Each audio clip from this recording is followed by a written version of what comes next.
পাকিস্তানে পঞ্চমুখী হনুমান মন্দির রহস্য। নমস্কার বন্ধুরা, আশা করি আপনারা সবাই খুবই ভালো আছেন। আজ আমার আলোচ্য বিষয় হলো পাকিস্তানে পঞ্চমুখী হনুমান মন্দির রহস্য।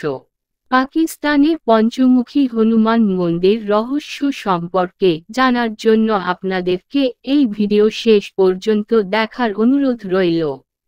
তাহলে চলুন জেনে নেই সেই রহস্য সম্পর্কে। কথায় বলি, রামভক্ত হনুমান সর্বত্র বিরাজমান। হনুমানজি ভক্তদের ডাকে সাড়া না দিয়ে থাকতে পারেন না। তাই হনুমানজির মন্দির শুধু ভারতে নয়, পৃথিবীর যে কোনো দেশে রয়েছে। ঠিক তেমনই একটি পঞ্চমুখী হনুমানজির মন্দির রয়েছে পাকিস্তানেও। আরও অবাক হবার বিষয় হল, পাকিস্তানের এই মন্দিরটি 1500 বছর পুরনো। এবার জানব হনুমান মন্দিরের অবস্থান সম্পর্কে। আরব সাগরের তীরে পাকিস্তানের করাচি শহরের মেহতাব কলোনির সোলজার বাজার এলাকায় অবস্থিত এই হনুমান মন্দিরটি। মন্দিরের পুরো ঠিকানা: 3 নং সোলজার বাজার রোড, সোলজার বাজার, মেহতাব কলোনি, করাচি, সিন্ধু ৭১,০০০, পাকিস্তান। এবার জানব মন্দির স্থাপত্য সম্পর্কে। এই মন্দিরটি আজ থেকে প্রায় ১৫০০ বছর পুরনো। স্থাপত্য কলার দিক থেকে এই মন্দিরটি এক অনন্য রূপ নিয়েছে। এই মন্দিরটি হলুদ মার্বেল পাথর দিয়ে প্রস্তুত।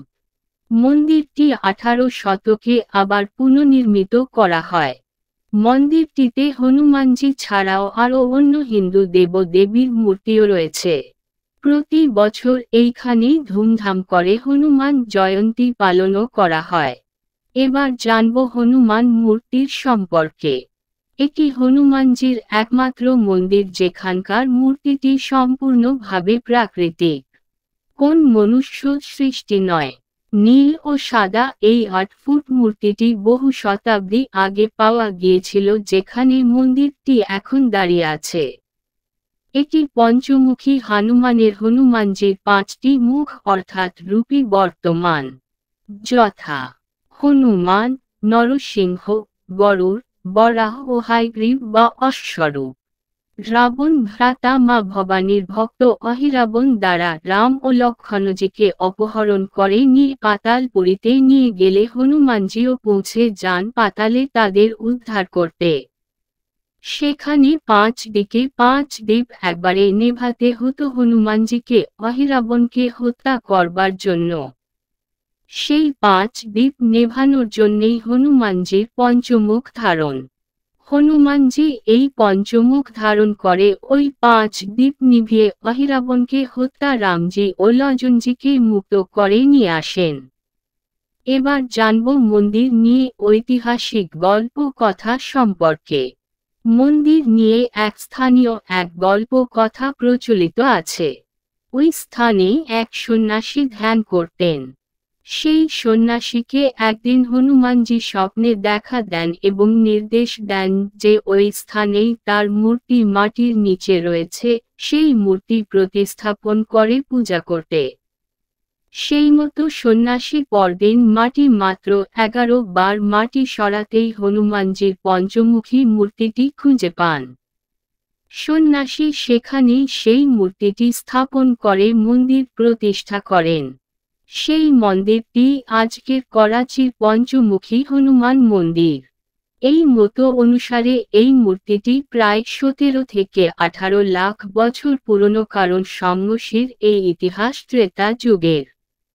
পৌরাণিক কথা অনুযায়ী রামজিও একবার এই মন্দিরে প্রবেশ করেছিলেন। এবার জানব মন্দিরের মাহাত্ম্য সম্পর্কে। বিশ্বের প্রাচীনতম হনুমান মন্দিরের মধ্যে অন্যতম করাচির এই সোলজার বাজার এলাকার পঞ্চমুখী হনুমান মন্দিরটি ভক্তদের কাছে খুবই জনপ্রিয়। বলা হয়ে থাকে যে এই মন্দিরটি 11 বা 21 বার কেন্দ্র করে চক্কর কাটলে ভক্তদের সকল দুঃখ কষ্ট বাধা বিপত্তি খুব সহজেই দূর হয়। স্থানীয় হিন্দু জাতির লোকেরা তো বটেই, সুদূর বালুচিস্তান থেকে বিভিন্ন ভক্তরা আসেন এই মন্দির দর্শন করতে। শুধু হিন্দু ধর্ম নয়, সকল ধর্মের লোকেরই সমাগম দেখা যায় এই মন্দিরে। দুই দেশের রাজনৈতিক পরিবেশ স্বাভাবিক থাকলে ভারত থেকেও অনেক দর্শনার্থীরা যান করাচির এই হনুমান মন্দির দর্শন করতে। এবার জানব মন্দিরের বর্তমান পরিস্থিতি সম্পর্কে। ভারতে বাবরি মসজিদ ভাঙ্গার পর পাকিস্তানের যে কটি মন্দিরের ওপর হামলা হয়েছিল তার মধ্যে একটি এই করাচির হনুমান মন্দিরটি। মন্দিরটি আবার 2012 সালে মেরামতির কাজ শুরু হয়। সবচেয়ে মজার কথা হলো সাম্প্রতিককালে করাচি প্রশাসন মন্দিরের পাশেই কোন প্রশাসনিক খনন কাজ করছিল। সেখান থেকেই 3টি মূর্তি পাওয়া যায়। মূর্তিগুলি হল ভগবান গণেশের, নন্দী মহারাজের ও পবন পুত্র হনুমানজির। ঐতিহাসিকবিদদের মতে এই মূর্তিগুলি প্রায় 1500 বছরের পুরনো। পৃথিবীর যে কোনো কোণাতেই আপনি থাকেন না কেন, হনুমানজি সেখানেই উপস্থিত থাকেন। ঐতিহাসিক ও আধ্যাত্মিক দিক থেকে এই পাকিস্তানের করাচির পঞ্চমুখী হনুমান মন্দিরটি অনন্য। বিভিন্ন রোগ বাধা বা দুঃখ কষ্ট দূর করতে এই স্থানে স্থানীয় হিন্দুরা তো বটেই, অন্য সকল ধর্মের লোক দূর দূরান্ত থেকে ছুটে আসেন এই মন্দির দর্শন করতে। আপনি কি জানতেন পাকিস্তানের মতো একটি দেশে এই 1500 বছর পুরনো পঞ্চমুখী হনুমান মন্দিরটি আজও বিরাজমান? এর উত্তর আপনারা আমাকে কমেন্টে জানাবেন। আজ এইটুকু বলে শেষ করলাম। হনুমান দাদার এমন সুন্দর ভিডিও দেখার জন্য আমার চ্যানেলকে লাইক ও সাবস্ক্রাইবও করুন। ধন্যবাদ বন্ধুরা।